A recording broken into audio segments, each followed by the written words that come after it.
Over the years, I had discovered many different methods of healing both myself, most of which could be applied to healing other people, that had fairly remarkable results. As I had learnt a lot of what I do through advice from spirit beings, as well as a certain amount of combination of the best bits of courses I did with other people, I had as such worked out my own unique method. And I realised that these methods had to somehow get out into the world, so they were known about by more than me and the few people that I had practiced them on. I mean, yes, it may be, hundreds or thousands of people I practiced them on, but they haven't all had all of the different techniques. And there are millions of people on the planet, so I felt I wanted what I had painstakingly learnt over a 30-year period, the best bits of it, because I was working a lot with trial and error, and I was always looking for methods which worked, that were simple, that didn't require, that could be applied easily and simply and were effective and didn't have any negative side effects en route. And having collected a certain amount of them together, the simple answer seemed to be to write a book. When I finally found the method of self-hypnosis to know that one was loved, that changed one's life at every sort of step of the way, you can use it from everything, from finding a porter to lift your bag to upping your income. When I finally discovered that, I wanted to get that message out to the world, because everywhere else I look, people tell you that you've got to love yourself, that you've got to love other people, that you need to forgive other people, that you've got to do loving things.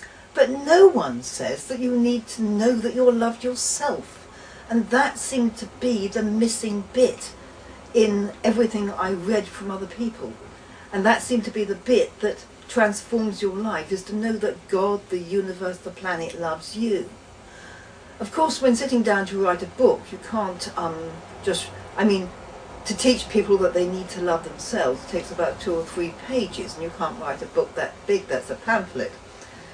But at one point I had done a telephone reading for somebody, and I had written down, after I'd some points that were on her tape so that she could read them easily, of how to organise her life so it worked a lot better.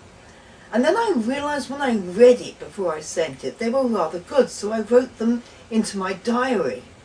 And they actually form the part 1 of my book. I realised that I could talk about each of those sort of 5 or 6 or whatever they are points, to explain a way that when you learn to live like that, your life works. And I'm a personal proof that it does work, and other people who have applied it have found it has worked. Well, I'd always been fascinated in healing, and I'd always been to healers. The first healer I went to, I was at university when I went to the first healer of my life, and her name was Ruth. She must be dead now by many years. And I met her. I just found the whole thing absolutely fascinating. And when I was, I went on holiday when I was, I think, 23, with one of my nieces to Greece. And I realised while I was out there that I was just not all right. From things that people have said to me and my inability to cope with certain situations, I just realised that somehow there was something rather wrong with me that needed to be dealt with. And I kind of promised myself I would deal with that. Of course, I had no idea how to deal with that. And I definitely wasn't the sort of person that was into going to a psychiatrist.